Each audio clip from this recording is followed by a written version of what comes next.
Okay. Okay, period. So, hi. Hi, everybody who may eventually see this, I guess. I don't know. I don't know how this is gonna go. But I really just wanted to check in with myself. Um, it's about to be September of 2024. Um, October. It is September 1st today. But yeah, it's about to be October of 2024. And that would make 1 year of me living in Los Angeles and also 1 year of me living at the LGBT Center. Yeah. This video has no plan.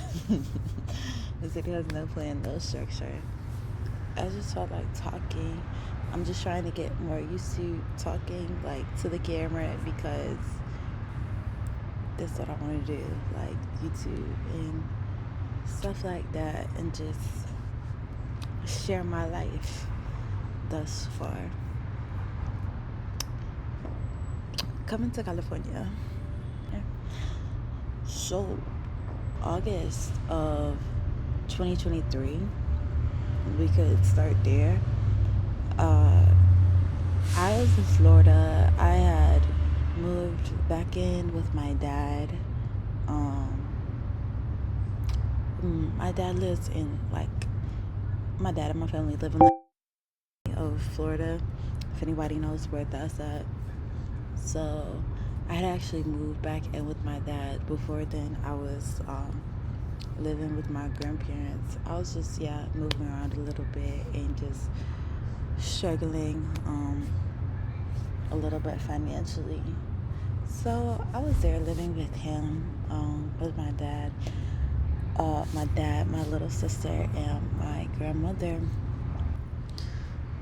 Yeah, so I was living there, working as a CNA. I got my CNA license, so I was working, doing that. I would be doing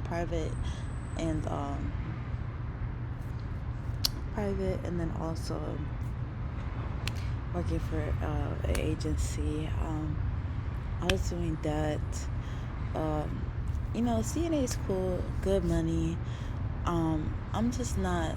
I don't think hospitality and like the medical field is really something that I want to pursue. Even though, low-key, I'm good at it. Like, I'm not trying to like brag on myself, but low-key, I'm good at that because if I'm with somebody, like if I'm responsible for somebody, I'm gonna make sure like they're taken care of. And so I was very much on my shit when it came to that. I didn't like to leave no stone unturned, no error, like nothing. However, it just wasn't for me. Shout out to all the nurses, CNAs, technicians, everybody in the medical field. A lot of people in my family, especially on my dad's side, is already in the medical field. So I just, I didn't really see that for me. But shout out to everybody that does it. So I was doing that, but just knowing that I wanted something else and like kind of like unhappy with it. Situation at home, not not looking too good. Not looking too good, honestly. And I knew something had to give. Basically, like I knew something had to give. And honestly, it comes to a point. It's like when you reach rock bottom, whatever rock bottom looks like for you. You're just ready to actually take risks. Like you don't care because it's like low-key you don't have nothing else to lose, honestly. And that's kind of the point that I had reached for myself. So literally while I was still working CNA, and I know I'll put in the screenshots and stuff. Literally while I was still working CNA, one day I had just took my check that I got paid with, and I bought the flight to California.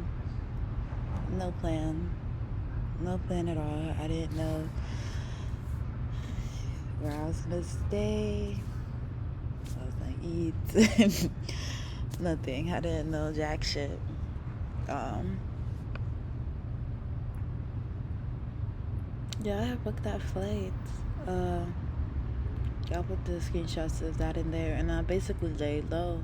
Like, I'm gonna say that was like August that I booked the flight, and I booked it for October 1st. Like, I literally came to California on October 1st. So I had booked that flight, and it was just like, working low key and stuff. Um, Eventually I did tell my little sister, because my little sister is 10. She was like 9 at that time. And I just love her with all my heart. And this, I love you, babe. I love her with all my heart. So I feel like we have like a close relationship. So she was the only person I told. You know. So boom. I'm working. Late September.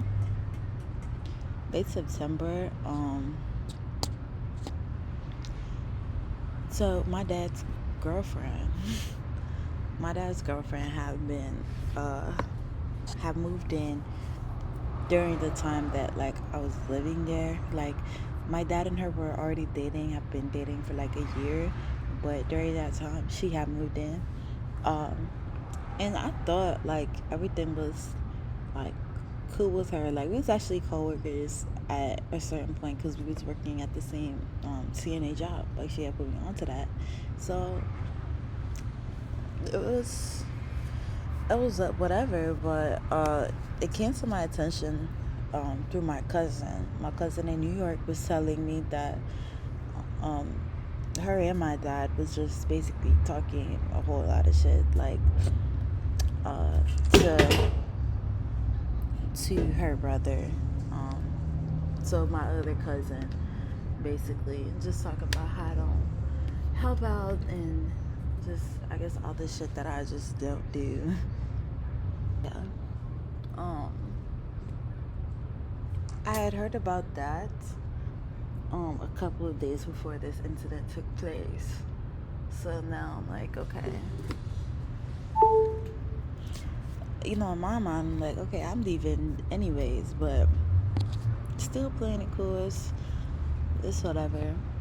Then, yeah, one day I had came home from work. I will never forget this day. As long as I live, I will never forget this day. I came home from work. I was in my room. I'm in there like 10 minutes before my little sister come and knock on the door. And I open the door. I'm like, hey, what's up? She's like, I need to talk to you. If y'all know my little sister, if y'all know my little sister, she doesn't talk like that. She doesn't talk like that.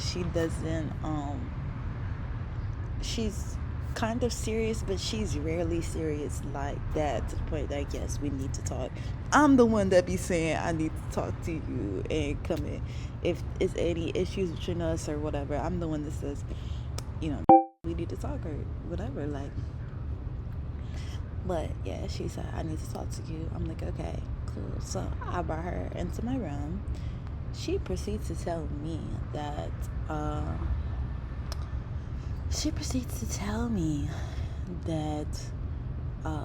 her and my father's girlfriend had a little bit of a spat, I guess you would call that, earlier in the day. Oh, I remember what it was. So she got grounded. And I forget what they grounded her for, but she got grounded and they took her electronics away.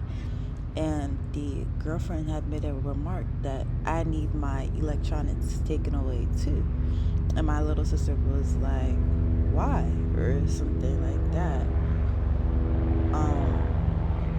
No, I'm sorry, y'all. I'm fucking the story up. It was like, yes, I need my electronics taken away. And then my little sister was like, oh, but I had said, okay, y'all. So I I had came inside because they started playing like music outside where I was at, and I'm not trying to get like copyrighted or nothing like that. um, so yeah, I went over there basically, and I started talking to her basically about what I had heard. Here's the thing. She didn't deny it, but she was basically saying like, "Oh, that's not what your sister told you. That's not the full truth." I don't really care. I'm not about to believe you over my sister, and I feel like even if she left some things out or whatever, the justification was pretty much clear. You was talking shit about me, like you know what I'm saying. And then she was like, basically saying yes. Yeah, she was giving double down. She was like, yes, um, I did. I do think you're wrapping her with gifts and stuff like that. And I told her the same thing I said just now.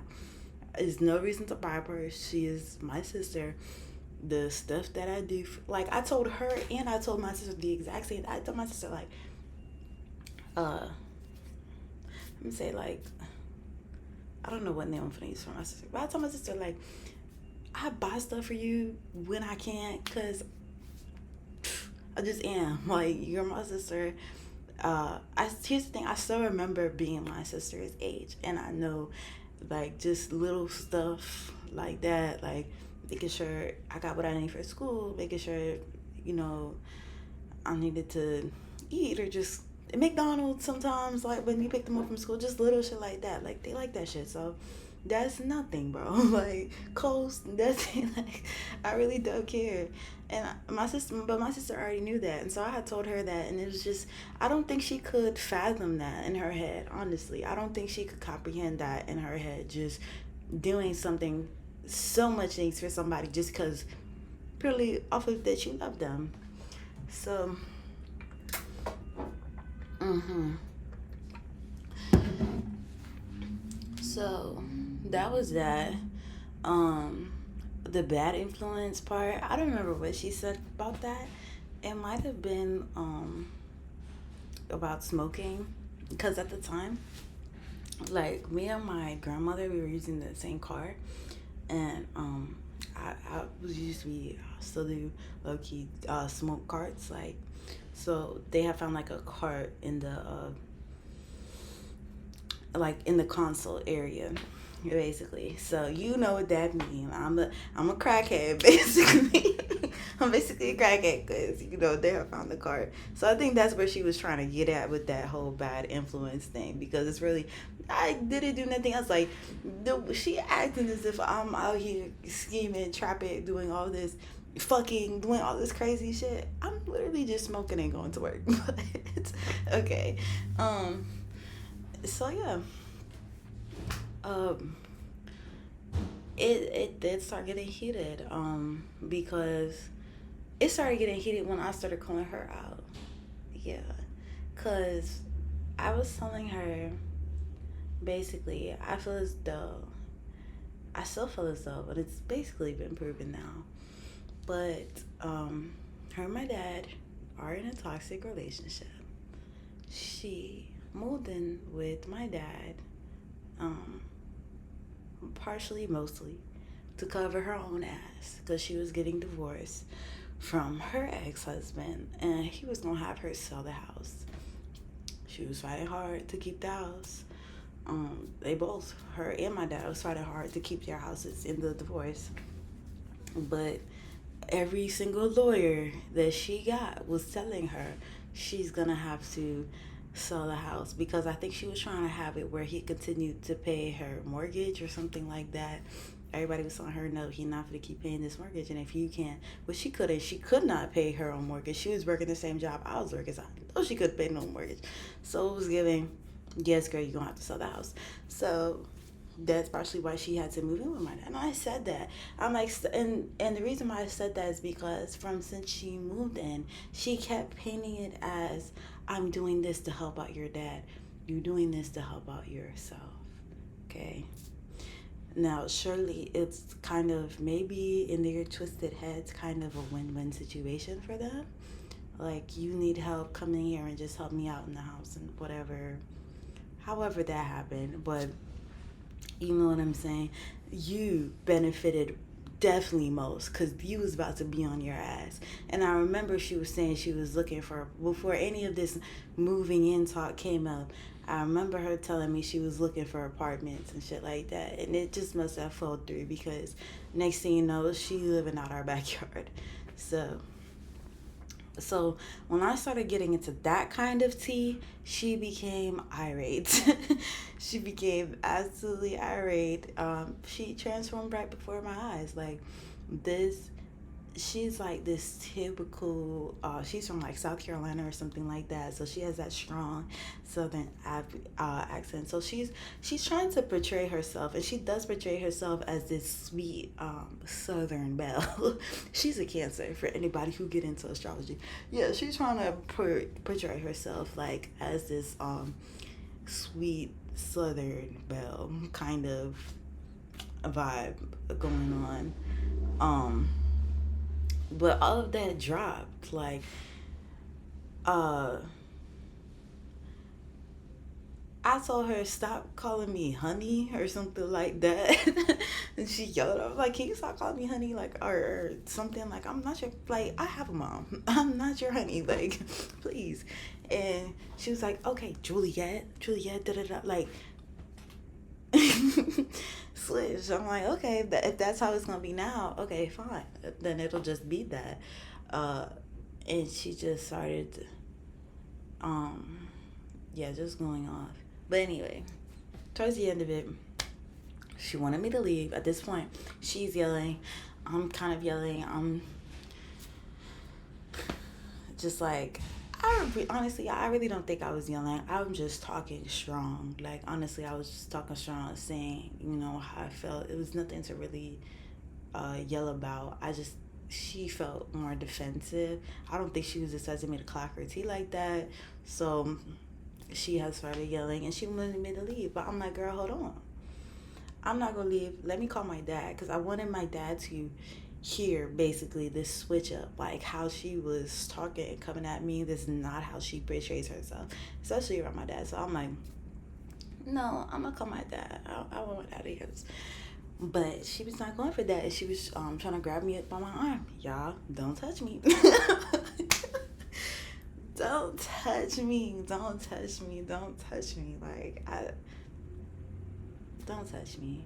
Please don't touch me. Like, that triggered me, honestly, y'all, and I blacked. Fucking blacked. And beat her ass right there in that trailer. Trailer, bus, whatever. Her dog barking, going crazy, can't do nothing. She just get it torn up. I just tossing her. I'm not, but it was just, yeah, like, y'all, at that point, it was giving racial. Like, how I was just sitting down calm, and I don't know if I mentioned to y'all, she was white. I'm sitting there calm on my phone, like, yes, let me call my dad. She angry, irate, trying just how white people just feel so entitled to touch you. Like, that shit, just, no, I'm not going. So yeah, I have blacked, beat her ass, and right after I left, I'm like, I did not want to do this with you. I told her, shut up. Like, I did not want to do that at all. That was not on my bulletin board at all for anything. Because we've had conversations before that are like kind of deep or kind of serious with no problem. So I'm like, it's gonna be just like that, just a little but even I feel like that was naive of me to think that it was gonna end peacefully anyways, just because of like the nature of what she had said about me. But I was not expecting to fucking fight. I'm like, fuck, I look like fighting this 50-something-year-old lady. The fuck? But yeah, so I left from there, went into the house. My grandmother's in there. I told my grandmother what happened. My grandmother's like just hysterical. Not hysterical, but just overwhelmed. Like, what the fuck? Like, my grandma she said she wanted me to, I should have got her first and brought her so she could be a witness. Because it was just me and her in this, in this was. So everything after that was she said, basically. So I'm like, okay, real, but I didn't give a fuck. Like I said, I was not thinking I'm gonna need a witness. I didn't think it was gonna be some kind of fucking altercation. But so you mean next? Now I know. I just need to record people. Fuck all that. Like even my cousin was telling me after I had told my cousin. My cousin was like, "Oh, you should have recorded her." I'm like, "Yeah, honestly, I should have." But hey, you live and you learn. So boom. Left from there. I'm in the house. I was upset at this point. Calling my I called my mom and my brother, and I was talking to them and my sister-in-law. They basically just told me to leave. My sister-in-law told me to leave, like, in case she called the cops. Because at this time, we didn't know if she was going to call the cops or not. So I did. I packed like clothes for the night, and I left. And I went to Walmart, and I was talking to my girlfriend at the time. I was just on the phone with her. What did I get from Walmart? I think I got like a charger or something. I don't know. And I was just in the Walmart parking lot for a little bit. I was like, I was talking to my girlfriend at the time, and she was just trying to help me calm down. Like it was just kind of like a shit situation. And then I ended up going to my uncle's, and I had spent the night at my uncle's.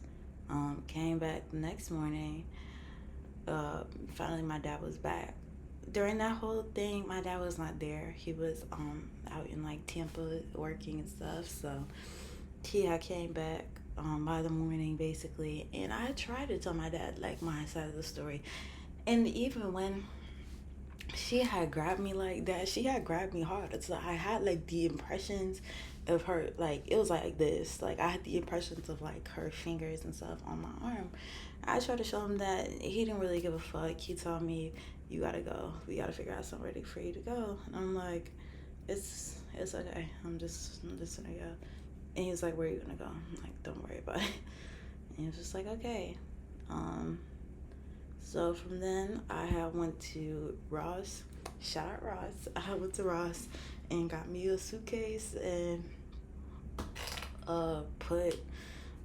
packed my whole shit up. Like, I don't know. Like I packed up as much as I could in the suitcase into the car. Yeah, I got as much shit as I could. Yeah, I'm pretty sure I left that same day. Damn. Yeah, I left that same day. Like I had went out and got that stuff at like 9, 10 in the morning, and then I was leaving like by around 5. I didn't. Later on, my dad told my brother he didn't expect that I was gonna leave that day, or leave immediately. But what did you expect? You didn't tell me, oh, leave in 2 days or leave today. You just said I have to leave. I'm not gonna wait for you to. Like, let me just peace be with y'all. Like for real. Like I really didn't care. Like got all my shit. Boom. Only thing that was sad was that I did not get to say bye to my sister because, like I said, she was not there that day. So that was sad. But so I packed up the car. I drove about an hour 30 north into Polk County, where my grandparents was at. So that was like towards the end of September. I was there for like 2 weeks because, like I said, I had booked the flight for October 1st. So I had booked that flight, and then I had during this time that I was moving and stuff, I had got my last check from my job. That's another thing. I couldn't go back to my job. Like my uncle was saying, like you can stay here with us, so you could still like go to work and stuff. But though they didn't have room for me, I'm not, because it was like 3 little cousins there, and they got 2 bedrooms. I'm not about to impede on nobody like that, but I appreciate, shout out to him. So yeah, I had to call my job and tell my job that I was quitting and stuff eventually. Once I was settled in like my grandparents and stuff. But yeah, so with the check that I had got from my last job, I bought a plane ticket to see my mom in Virginia, and from Virginia, I was gonna take the Amtrak to Philly to see my girlfriend at the time, and then from Philly, I was gonna fly back to Florida, and then that was like September 28th or something like that. That I was gonna be back in Florida, be there for 2 days, and fly to Cali.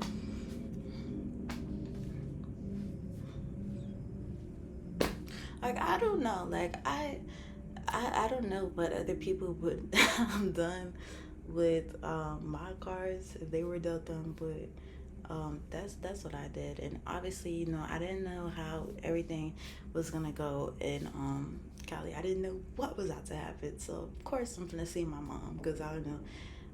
It's kind of sad when I think about it, but I didn't know when I was gonna see my mom again. So I'm just like, let me go see her. So, and then obviously my girlfriend at the time, like, let me just see them before. So, um, yeah. So, um, Virginia trip was cool. Virginia trip was cool. Yeah, Billy was cool. Boom, boom, boom. Back in Florida, packed up my stuff in a much smaller suitcase than what I came with, just because you gotta upgrade to get the heavier suitcase, and I didn't want to be lugging around like a huge ass suitcase in case I was like about to be on the streets or something. I feel like that would have made me more likely to get robbed. So I just wanted to kind of keep a small suitcase. Um, and yeah, it was crazy at the time. Bless my auntie's heart. My auntie lived like 5 minutes away from my grandparents, so she would be there. And I asked her and my uncle to take me to the airport, but I didn't tell her where I was going. Honestly, shout out to her for still saying that, letting my uncle take me basically. Because I don't know if I could have done that. Like if my niece telling me, "Can you take me to the airport?" and not telling me where is she going, like, you know, I didn't want to tell anybody. I didn't want any questions. Like at that point, I was just very tired, and I just wanted to disappear. So they took me to the airport. Um, at this point, I'll probably like put in some photos and stuff. They took me to the airport. Said goodbye. My auntie, she stayed long, so I had a connection in Dallas. So she thought I was going to Dallas. So right when I'm boarding, I get this text from my auntie, "Have fun in Dallas." Okay, thank you. And I had took off, and I still remember. I probably put that video right there. I still remember just that last when I'm taking off and just seeing like the landscape like over Orlando and stuff. I'm like, Florida, man. I don't know when I'm coming back. I still haven't been back to this day. I haven't been back. I'm planning to go back next month, but yeah. And then I was eventually I was in Cali. I was very scared on that flight. I remember I was sitting next to these people. They seemed like they was already from Cali. Like they was just talking, and I was just very silent and kind of sad. Being to a flight. Next thing I know, if you've flown into LAX from like down south, then like you kind of you see the city, you see everything, and then you go over the coastline and it's just black. Like the water is just black. and then all of a sudden the plane turn around and you come right back in to LAX. And that was my first time seeing the Pacific Ocean. So that's that moment when the plane went over the water and turned around. That's when I'm like, oh shit. What the fuck did I just do? I'm on the fucking Pacific coast. Like, what? So, boom. Land, get off the plane. I was in the airport, sitting like a duck. After I had got my bag, I literally went into the airport bathroom. I had makeup off. I took off my makeup, cried. I think, obviously, I didn't know what to do. Took off my makeup, cried, pulled my cars. I don't remember exactly what cars I pulled. I probably have a picture of them, but it was giving positive. It was like, yes, new start. I'm like, where the fuck am I going right now? Where the fuck am I about to go back? But the cards is giving yes, positive. I'm like, okay. And I think I took my hoodie off or something. So then I came up out of the bathroom. I'm just sitting on the floor, basically of like the terminal with other people that was just like sitting there waiting. Oh my god, I never like recorded this story, so it's just crazy remembering it, bro. Yeah, I'm sitting there. It's people there sitting next to me, and there's people passing by. And this lady, she looking confuses me and stuff like that. And I'd seen her and made eye contact with her and stuff, and she was just like, can I sit there with you? I'm like, yes, fine. Y'all, something in me is telling me just talk to her, just tell her you need help. And I don't remember what I said to her. Fuck. What I said to her.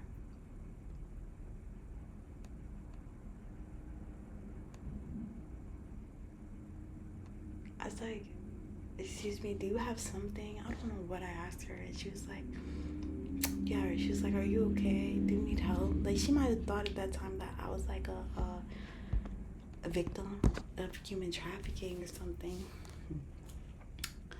And I told her, I'm like, I have nowhere to go or something like that. I don't know what I said. She actually asked me, she was like, can I get you some food? I'm like, yes, please. Like, it's just so sweet. Yeah, at this time, y'all, I was broke. Before I sat on the floor, I was trying to get like a locker so I could put my suitcase up in. And I had booked it. It was like somewhere in Colorado or some shit or in Vegas or some shit like that, and I didn't pay close enough attention. So that was the last of my money. I had spent the last of my money trying to get that locker, so I didn't have shit. So I didn't have no money. So she was like, yes.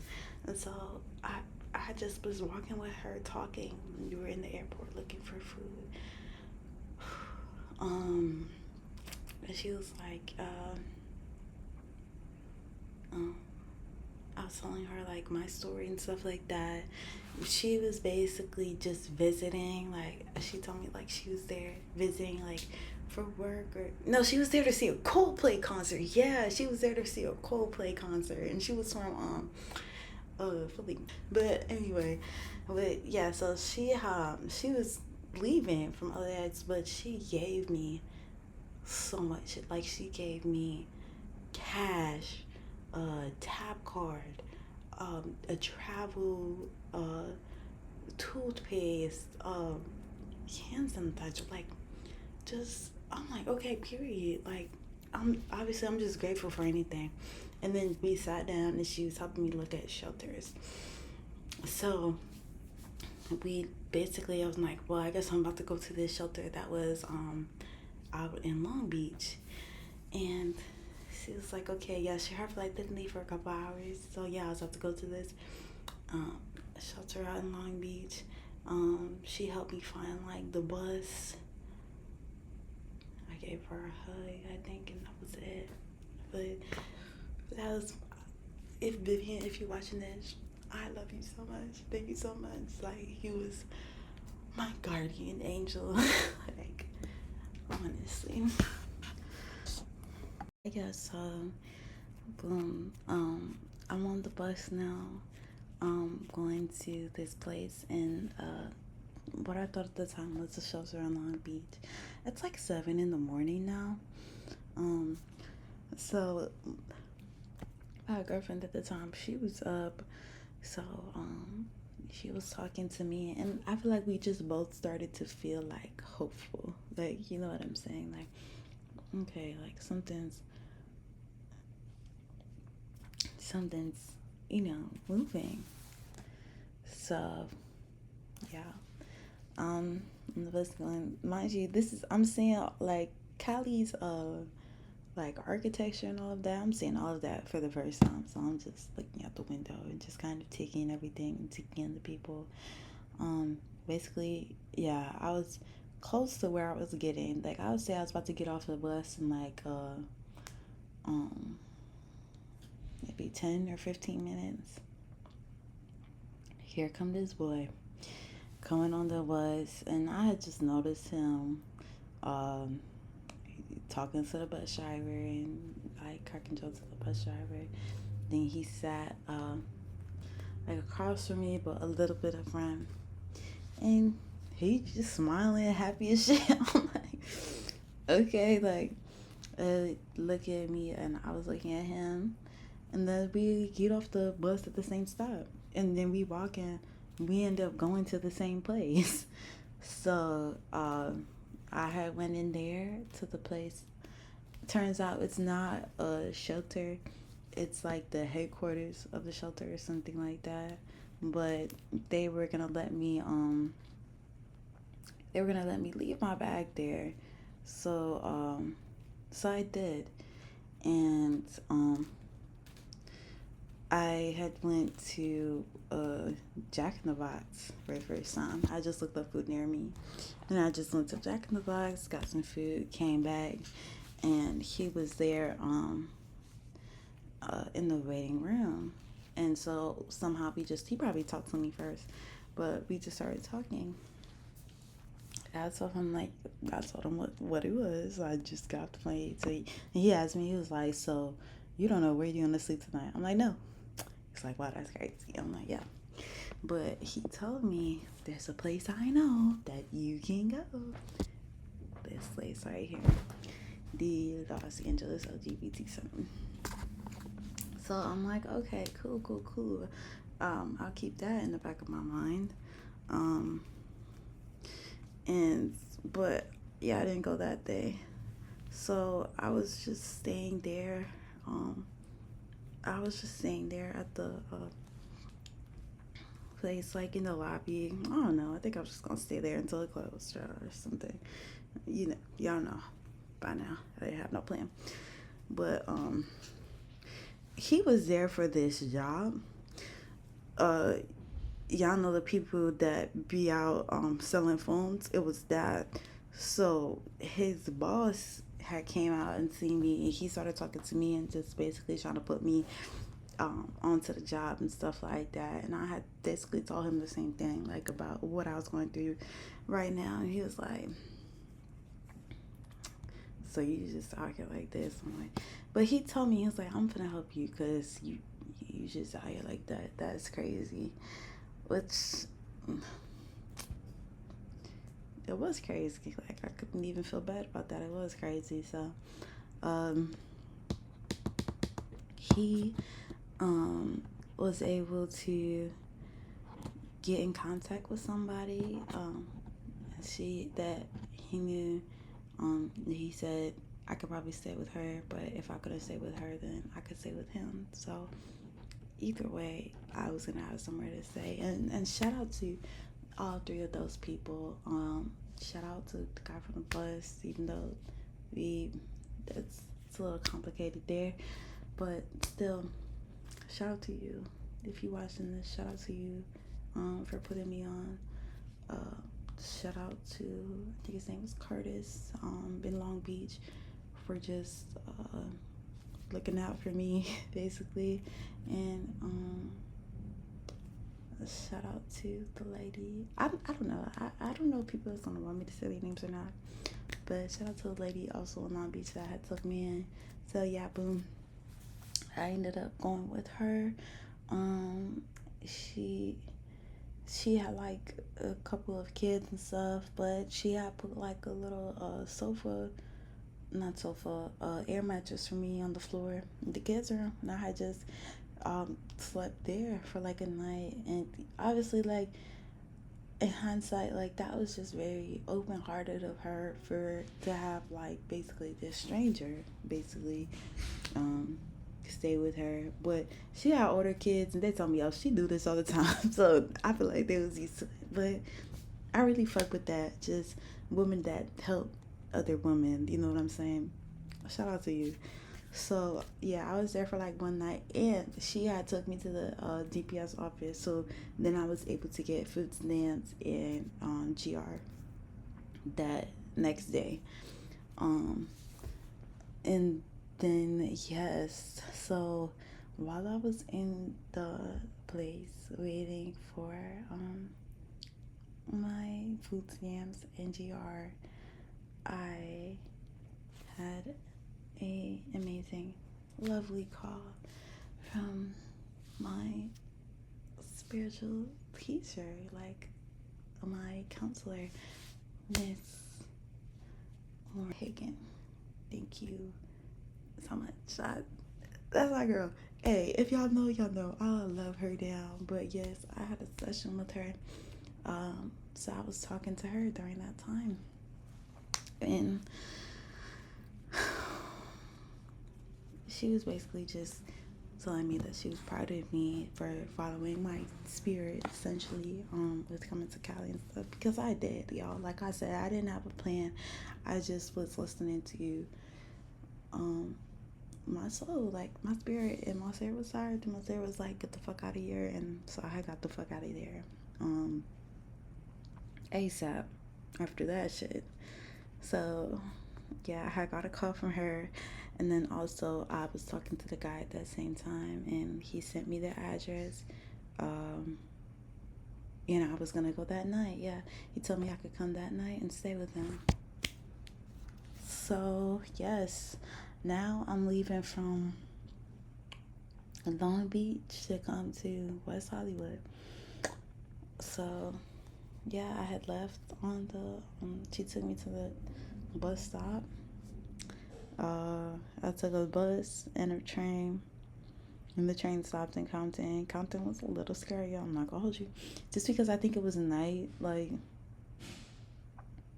uh and I was trying to ask this one lady. I don't know why I asked her, because looking back at it now, she was clearly a crackhead. But I would ask her, I'm like, do you know such and such stop? And she's like, no, no, no. Like, don't talk to me. I'm like, okay. But fortunately, I got off on all the right stops, came to West Hollywood, walked down this infamous block for the first time, went to his crib and stayed the night by him. And y'all, that was cool. Like it was cool. Like he didn't try to put no moves on me or nothing. It was cool. And he told me he was gonna go to work in the morning, but he told me 7 in the morning, get up and come across the street here and come in here and register and try to get a bed. And that is exactly what I did. 7 morning. So that would have been like October 3rd, I believe. Yes, October 3rd is my entrance date. So came in, did the intake with them. I probably should have cried more so I could get a better bed, basically. But I think I was cried out at that point. So I just kind of told them what happened, probably a little too matter of factly. But hey, I'm grateful. So they took me in as a drop in at first. So I was just in there chilling, like get breakfast. It's TV. It's you know, so there's a lot of shit. Still has a lot of shit. So um I was in there for maybe like a couple of hours, maybe 2 hours or something, and then they came back and told me, yes, okay, so we have a bed for you tonight. Period. But that day they were closing, so They were gonna close the center for a couple of hours, so